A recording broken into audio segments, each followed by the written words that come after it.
12, 15 years ago, and we are on a down. And it's very hard for the American people, which I understand. I am one. It's hard to get your head around that. We've had a century of on the way up, which is a lot more fun than on the way down. But it does happen to every empire. We're only the latest. Look at the British, how far they've fallen. We're in that process.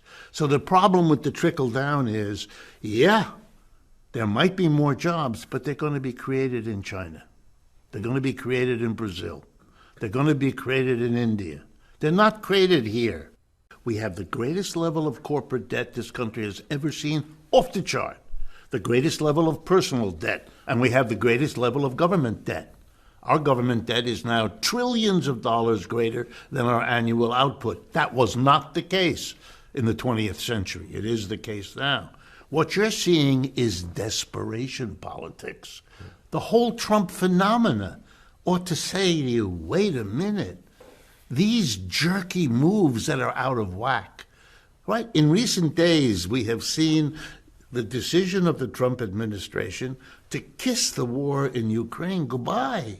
We're not doing that no more because we can't afford it. We can't keep funding a war, which, by the way, the West is losing, as anybody who pays attention knows. All of these things are signs of what? Of a country that is in trouble and is turning on its friends because it can to save itself. We're going to take over, we're going to get your energy for nothing. We're going to, make you build the wall, you in Mexico. Look what the genius in a way of Mr. Trump is that without understanding it, because clearly he doesn't, he feels in his own way, the way lots of people do, that there's something that necessitates going way beyond what has been done because our need as a society is beginning to show up. Look, let me give you a simple example.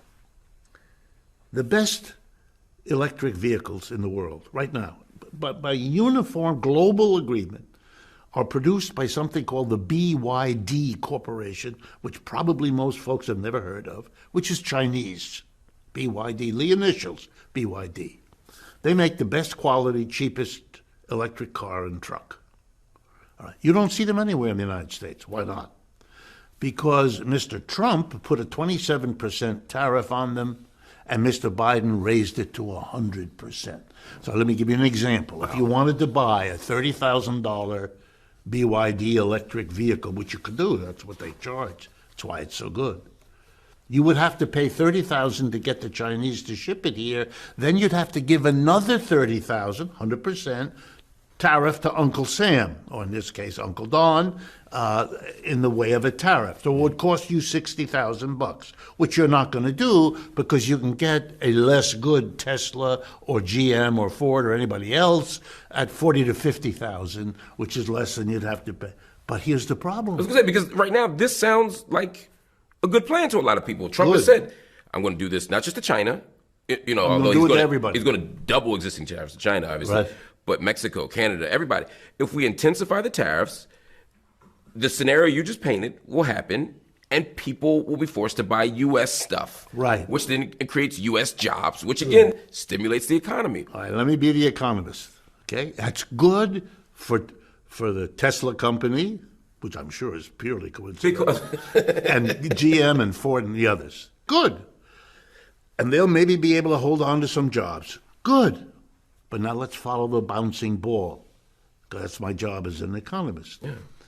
Everywhere else in the world, every company in Asia, Africa, Latin America that competes with an American company that has to buy a truck as part of its business will go to China and buy the best truck at the lowest price, $30,000, the best truck. No American company that competes with them will do that. And you know what that means? Those companies will be able to charge a lower price because they have better inputs than the American company, which doesn't. In the long run, that will lose Americans' jobs left and right as they're outcompeted by all the rest of the world that can go and buy and is buying BYD trucks. If you go to Europe right now and you go on the auto routes all over Europe, you'll see BYD cars and trucks. America is shooting itself in the foot. It may be great politics for Mr. Trump. I'm helping the auto companies and the workers. He'll go to Michigan and give us... Yeah, but what you're doing is diminishing the capability of the United States to hold on at a time when its footprint in the world is shrinking. If you take the United States together with the other G7 countries, that used to be the dominant bloc of the world, right? The United States, let's just enumerate them so everybody knows. Canada, Japan, Germany, France, Italy, and Britain, okay? The G7 world.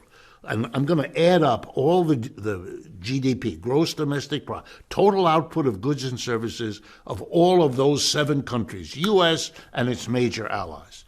And now I'm going to compare it to the gross added up GDPs of China and its allies, known now as the Brics. Okay, you add up the United States, about 28% of world output. You add up China and the Brics, it's 35% of the world output. We aren't the wealthiest bloc in the world. We're number 2. And that's new. And that changes everything. Every country in Asia, Africa, Latin America, trying to figure out who to go to borrow money from, who to go to cut a deal with, who to go to sell your exports, who to go to invest in your railroads. You know where they used to go? Washington, London, Paris, of course. Now they go there. But they go to India and Brazil. That's right. They go to Sao Paulo, New Delhi, Beijing, and they ask, can you give us a better deal? And here's the news I got to give you. They get the better deals. And they go that way. And that's not going to stop. And you can rattle your sabers all over the... You put the 7th Fleet in the South China Sea. Isn't going to change that. You've got to come to terms with that, but we are led by people who don't want to do that because nobody wants to be the politician who has to explain to the people it's over. 1. Indonesia joins as full member. Indonesia was officially admitted as a full BRICS member in January 2025, approved by consensus among the existing members. Reuters +1. This boosts the bloc's Southeast Asian footprint and strengthens the case for Global South cooperation. AllAfrica.com +1 2. Push for IMF global financial reform. At a meeting in July 2025, BRICS finance ministers issued a joint proposal for IMF reform, revising quotas, increasing voting rights for developing nations, and ending the tradition of European-dominated leadership. Reuters. They also discussed using the BRICS-backed New Development Bank, NDB, to create guarantee mechanisms that reduce borrowing costs in developing economies. Reuters. 3. Virtual summit and ongoing coordination. In September 2025, BRICS held an extraordinary virtual summit, convened by Brazil, bringing together heads of state to discuss trade, economy, investment, and multilateralism. The Diplomatic Society. South African President Cyril Ramaphosa confirmed his participation in that summit. Central News. 4. Science, Tech and Astronomy Cooperation. South Africa's Deputy Minister for Science called for stronger science and technology cooperation among BRICS nations at a ministerial meeting in June 2025. Tech Review Africa. A BRICS astronomy meeting is scheduled in Brazil from the 13th to the 17th of October 2025, with workshops, training, and collaborative projects among member states.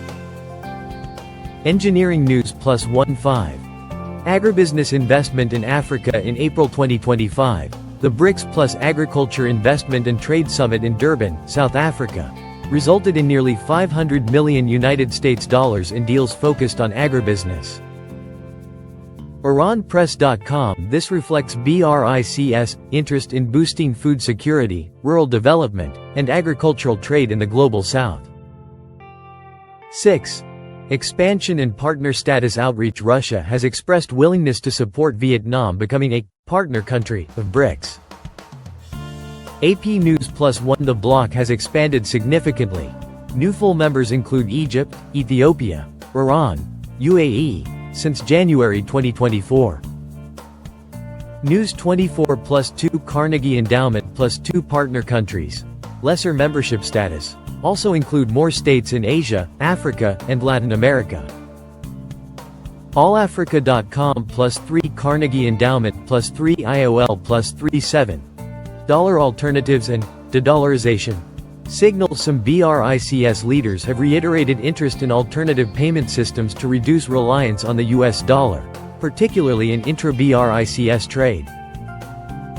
The Guardian plus 2 Reuters plus 2. For example, Russia has already shifted much of its trade with China into rubles and yuan. The Guardian plus 1-8. Tensions with U.S. trade policy. Former U.S. President Donald Trump threatened a 10% tariff on countries that align with anti-American BRICS policies, though this is more political signaling than binding policy. Is it hatred or is it fear? Those who understand finance and trends and are paying attention to what's happening on the global economic front, they are frightened because they recognize that BRICS actually represents, if you will, an existential threat to the U.S. dominance of the world. I ran some of the numbers. I was sort of surprised that if you take the current members and official partners of BRICS, their total population accounts for 55% of the world's population. So they represent a majority of the world on that front, and that's only 21 countries, and you still got other countries lining up that will want to join. I think you'll see more coming out of Africa as an example. That's number one.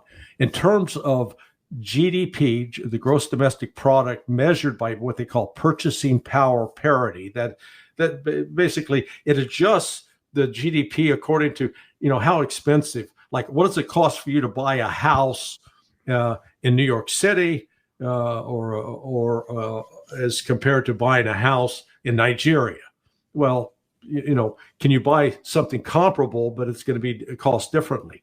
So when you look at that comparison, BRICS countries, they account for 45% of the world's gross domestic product as measured by PPP, which means they roughly now, those BRICS members account for 50% of the world's economic activity. So that's where it's headed. And what they're trying to do is create an alternative where they're not held hostage to the US dollar. And, Trump just keeps making the case for them. You saw him today, threatening, you BRICS countries, if you get into that, I'm going to 10% more tariff. That's exactly, they want to get away from that. They're tired of being bullied, threatened, and sanctioned by the United States. What is the West, probably intelligence services, doing to undermine BRICS?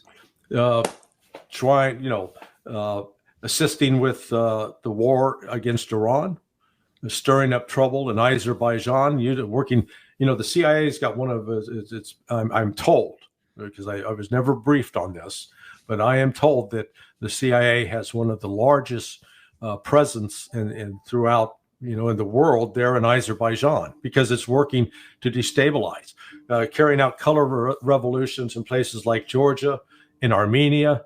We want to create as much chaos as possible, principally for Russia and China, in hopes that because as long as they continue to work together, to cooperate together, and to trade together and build up their economies, it's a formidable force. Yeah. The other thing people haven't paid attention to is look at the list of the 10 largest banks in the world. I think China controls 8 of those. Wow.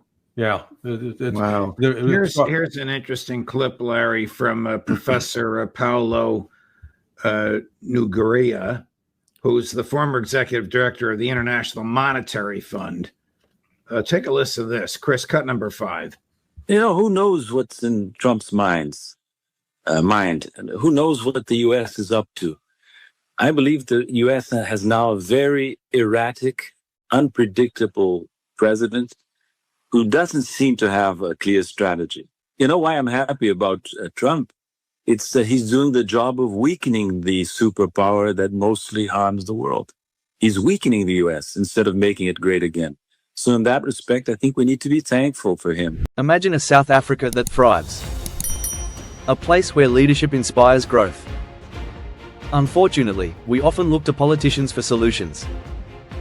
But what if the answer lies elsewhere?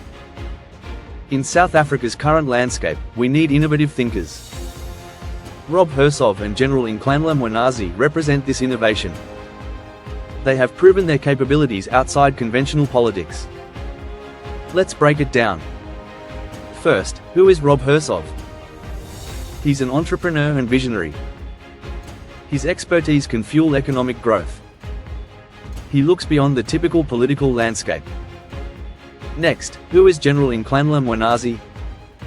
A respected military leader with a strong vision. He believes in community empowerment and practical action. He puts people first, leading with integrity. Now, let's outline what we can do. Step 1 is to acknowledge the challenges. South Africa is facing economic struggles and social unrest. We cannot rely solely on political parties to address these issues. Step 2 is to support non-political leaders. We should engage with figures like Hersov and Mkhwanazi. They offer fresh perspectives and solutions. Step 3 involves community involvement. We must unite as citizens. Let's foster innovative grassroots initiatives. Real change begins with us.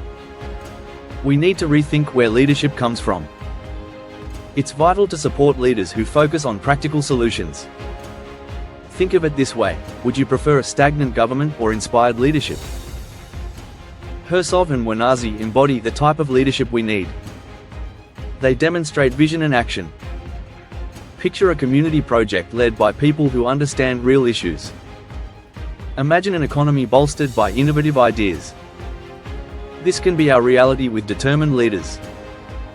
In summary, we need to rethink leadership in South Africa. Focus on capabilities over politics. Support thinkers like Hersov and Mkhwanazi. Let's pull together for a brighter future. Change starts with us. Join the conversation and explore how you can contribute. Of South Africa for 100 days only, starting tomorrow at 6 a.m. or 5 a.m. 100 days is 14 weeks, and you will have in advance from me a signed, personally guaranteed document with my formal resignation on day 100. My aim is simply to fix the country, fix the economy, so that we get 3 to 5% economic growth year on year for the next decade, adding 500,000 new jobs every year, rebuilding all the infrastructure broken or stolen by the ANC, and giving all South Africans a better life and a proper future for your children. And I want no pay, no benefits, and nothing whatsoever in return. Not even a thank you. Ons vir jou, South Africa. That's simply what it's about. Okay? And as your Benny, benevolent dictator, here is my 100-day policy implementation plan for South Africa, drawing from the examples of Bukele of El Salvador, Milei of Argentina, Trump, Doge, MAGA of the USA, and Poland, my perfect countries, the ones that I'm following. And my plan implements Judeo-Christian, pro-West, free market, capitalist, and libertarian policies, the only policies that actually work. And Cyril and your Madala incompetent ministers, you are all fired at no pay. Okay? Bang. Week 1, starting tomorrow morning, welcome to my state of emergency and security overhaul. This is week 1. I will declare a national state of emergency, suspending certain constitutional rights to enable swift action against crime and against corruption. I will deploy the military. I will authorize the South African National Defence Force, SANDF, to support the South African police services in high crime areas, and we all know where those are. We will institute mass arrests of gang members, and this entails large-scale operations to arrest known gang members and criminals. We got lists of them, like Bukele did with his anti-gang crackdown in El Salvador.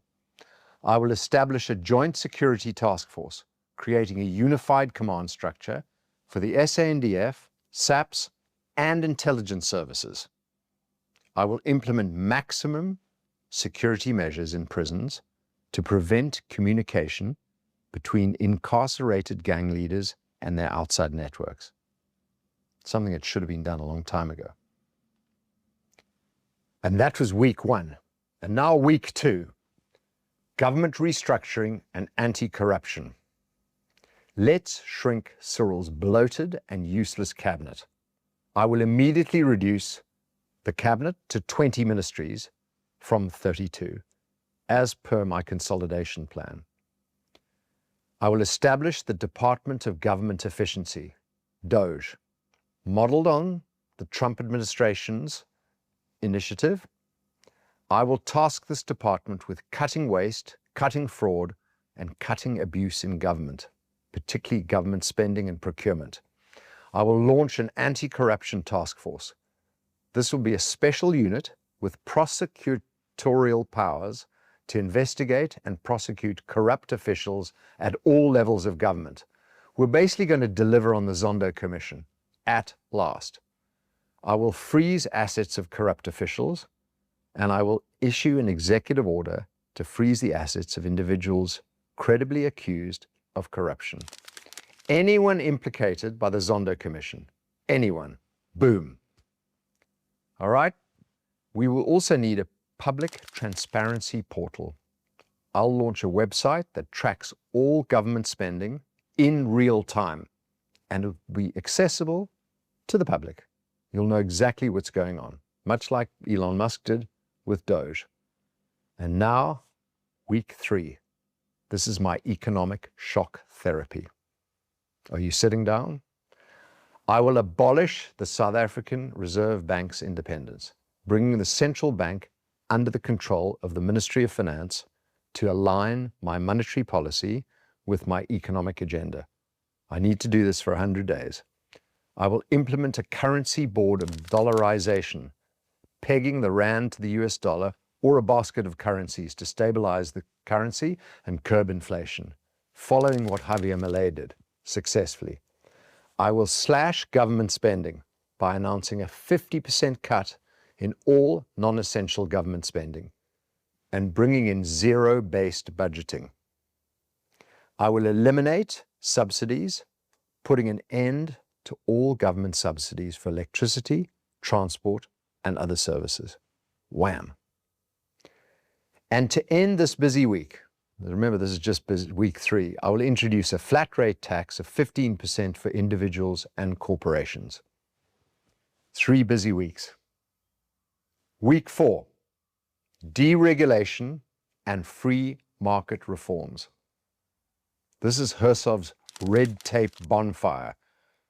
I will repeal all regulations identified as burdensome to businesses. There are going to be lots of those. And here's my Ease of Doing Business Act. I'll pass a law that simplifies the process of starting and running a business. Look what's happened in Rwanda, how easy it is to start a business. I will abolish the minimum wage, and I will remove the national minimum wage to allow for market-determined wages. Watch employment go up. We'll also introduce labor market deregulation by repealing laws that make it difficult to hire and fire employees. It's going to be a lot easier to hire and a lot easier to fire. And for aviation, my favorite, here's my Open Skies Agreement. We'll sign Open Skies agreements with major economic partners to increase competition and lower air travel costs. Week 5. And this is my social and cultural policies week. You're going to love this one. 1, we promote Judeo-Christian values. We launch a national campaign to promote traditional family values and Judeo-Christian ethics. Bring back God. On education reform, we introduce a voucher system for education, allowing parents to choose between public and private schools. They decide where to spend the money, where to spend the vouchers. And on curriculum changes, we will mandate a new curriculum that emphasizes South African history, patriotism, and free market principles. Bring back Adam Smith. I will absolutely end affirmative action by abolishing all race-based affirmative action policies in both the public and private sectors. We're going to bring back merit. We're going to bring back talented people being put into the right positions. And on protecting freedom of speech, I'll repeal all hate speech laws and protect the right to express controversial opinions. That's free speech. Week 6, immigration and border control. Secure the borders. Build the wall. Heard that before. Deploy the military to secure all land and sea borders. We will have mass deportation of illegal immigrants. We'll initiate a program to identify and deport all illegal immigrants. Okay? We will also end birthright citizenship. Announce that children born to non-citizens will no longer automatically receive South African citizenship. You want to be a legal citizen? You apply through legal methodology. And merit-based immigration system. We're going to introduce a points-based immigration system that prioritizes skilled workers and individuals who can contribute to the economy. Let's let in the people we want in. Build the wall. We will build a wall on the border with Zimbabwe. We'll start there and extend it and patrol it. Week 7, privatization of state-owned enterprises, SOEs. Music to your ears. I will announce the privatization of all state-owned enterprises, including Eskom, Transnet, what's left of SAA, and what's left of Denel. I'll establish a privatization unit. This will create a dedicated unit within the Ministry of Privatization and State Enterprise Reform to manage the sale, the organized sale of state-owned enterprises. I'll auction off all state-owned enterprises. I'll sell them to the highest bidder, but I'll create a preference for South African ownership. Okay? I think that's important. And I will use the proceeds from these state-owned enterprises to pay down debt. What a treat it'll be, don't you think, with the proceeds from the sale of these useless state-owned enterprises to pay down our national debt. But I'll focus on breaking up monopolies too. I want to ensure that the privatization of state-owned enterprises does not create new private monopolies. Okay? We want competition. Let's go to week 8. This is called asymmetric federalism and decentralization. We will devolve power to provinces. We'll transfer significant powers and responsibilities from the national government to the provinces. We'll allow provinces to set their own tax rates. I will give provinces the power to set their own income and sales tax rates. Okay? I'll also create special economic zones, designating certain areas as special economic zones with lower taxes and fewer regulations to attract investment. Let's get money coming into the country and into the provinces that work. And on local government empowerment, I'm going to give municipalities much more control over their own affairs, including policing and service delivery, something the DA has been calling for a long time. And encouraging interprovincial competition. We'll foster a competitive environment between provinces to encourage innovation and economic growth. Let's have KZN competing with Gauteng, competing with Northwest, competing with the Western Cape. And now, week 9, referendum preparations. Some decisions, I think, should be made by the public and as referendums. So not by the government, by the people. And I'll call for referendums on the death penalty, on abortion, and on the removal of illegal immigrants. I'll launch a public information campaign to educate voters on these issues.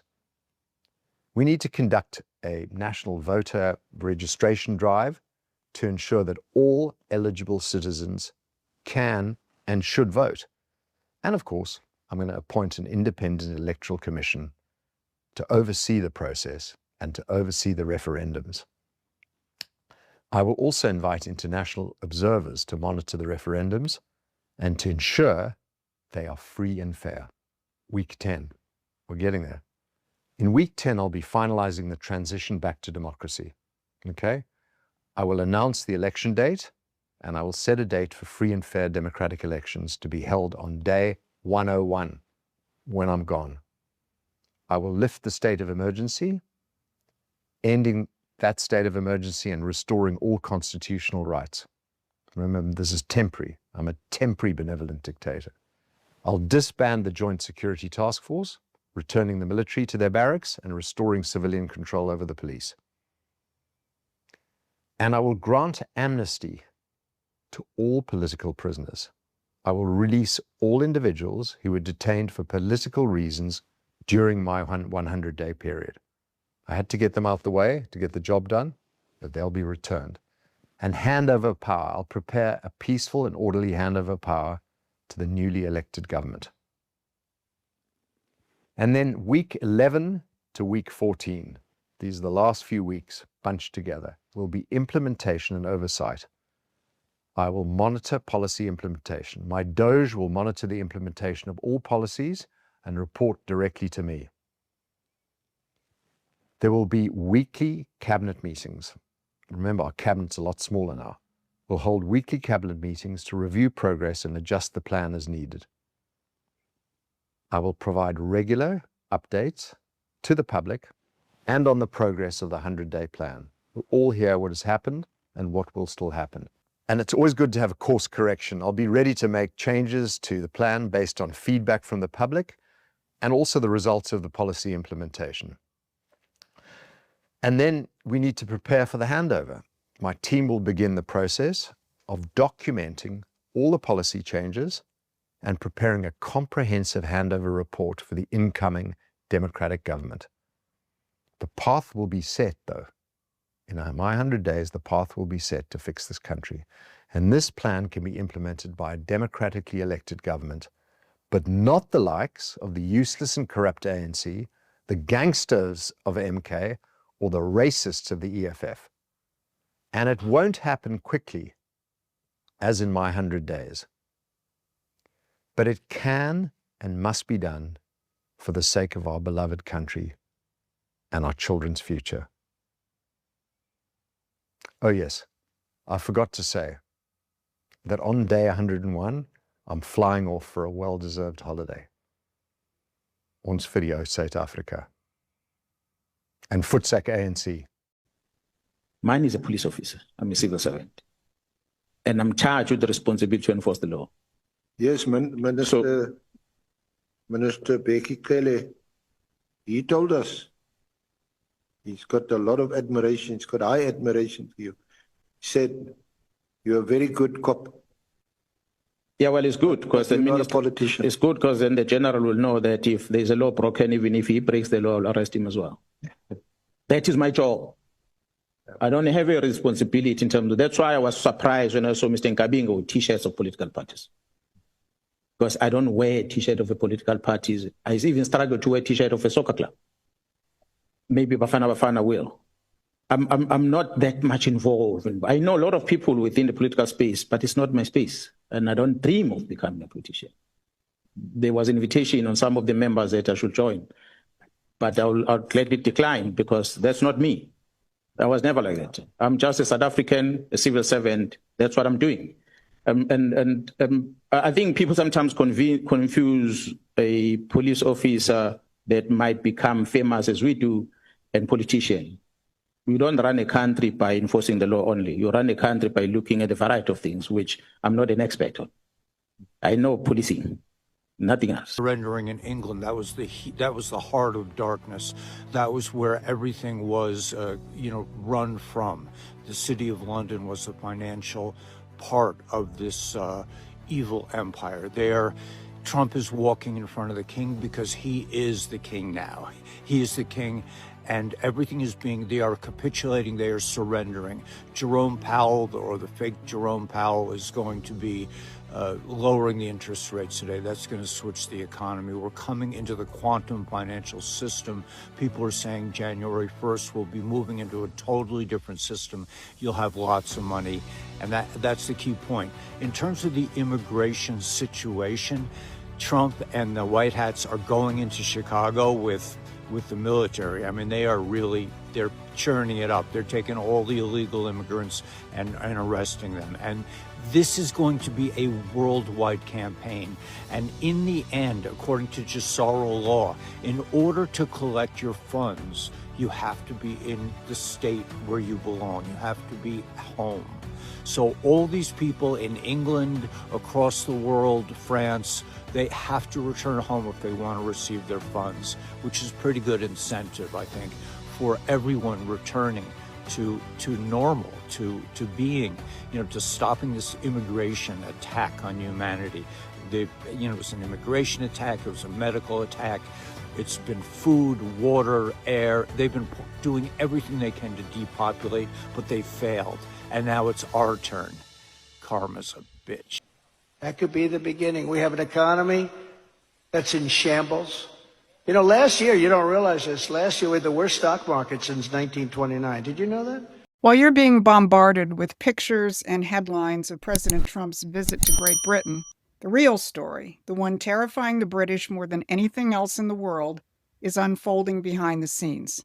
And it has everything to do with U.S.-Russian relations. And it's a major driver of the unprecedented level of desperation we're witnessing from London's imperial apparatus, a desperation which manifested itself most dramatically in the assassination of Charlie Kirk last week.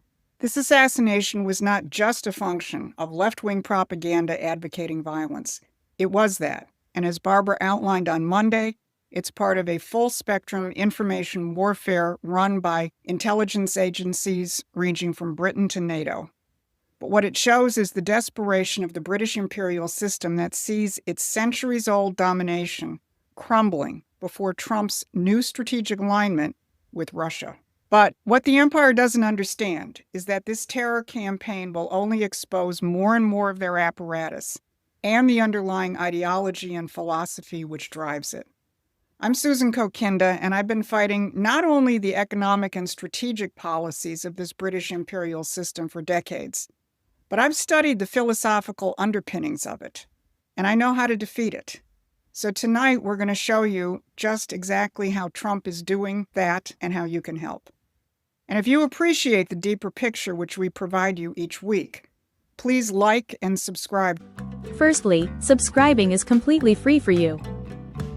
Thanks for being here with us today. We appreciate your views and support. Remember, every subscription is a vote for better content. We are excited to see you in our next video.